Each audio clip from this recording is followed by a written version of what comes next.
From JBS Studios in Greater New York, this is the JBS News Update with Teisha Bader. I'm Teisha Bader with the JBS News Update for Friday, July the 28th, 2023.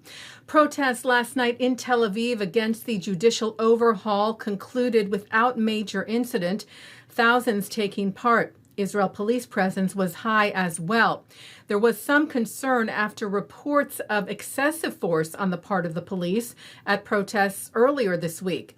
Yesterday morning, Israel Police Chief Kobi Shabtai held a preparatory meeting, reiterating, he said, that the Israel Police is apolitical and works for the entire public while maintaining its values.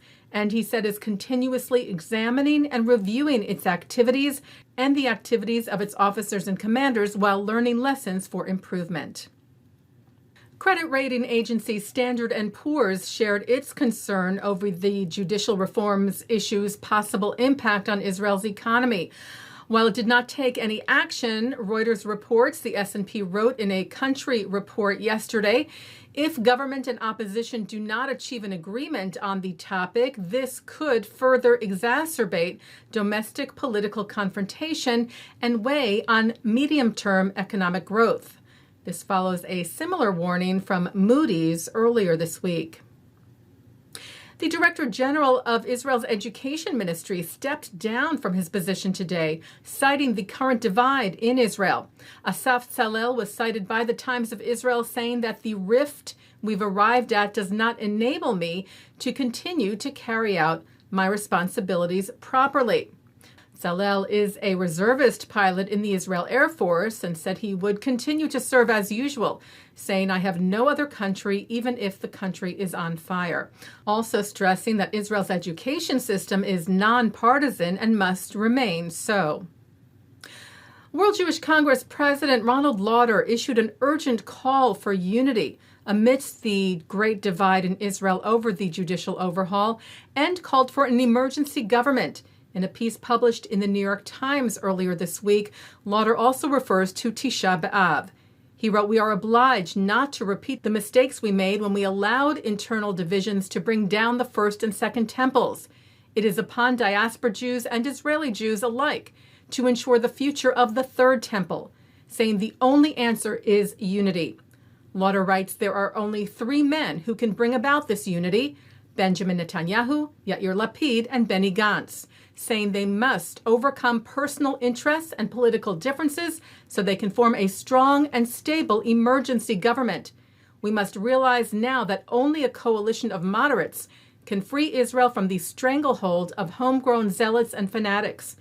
As president of the World Jewish Congress, Lauder says, I call upon Netanyahu, Lapid, and Gantz to rise to the historic challenge. As a Jew who knows them well and loves Israel, I tell them they have no other choice.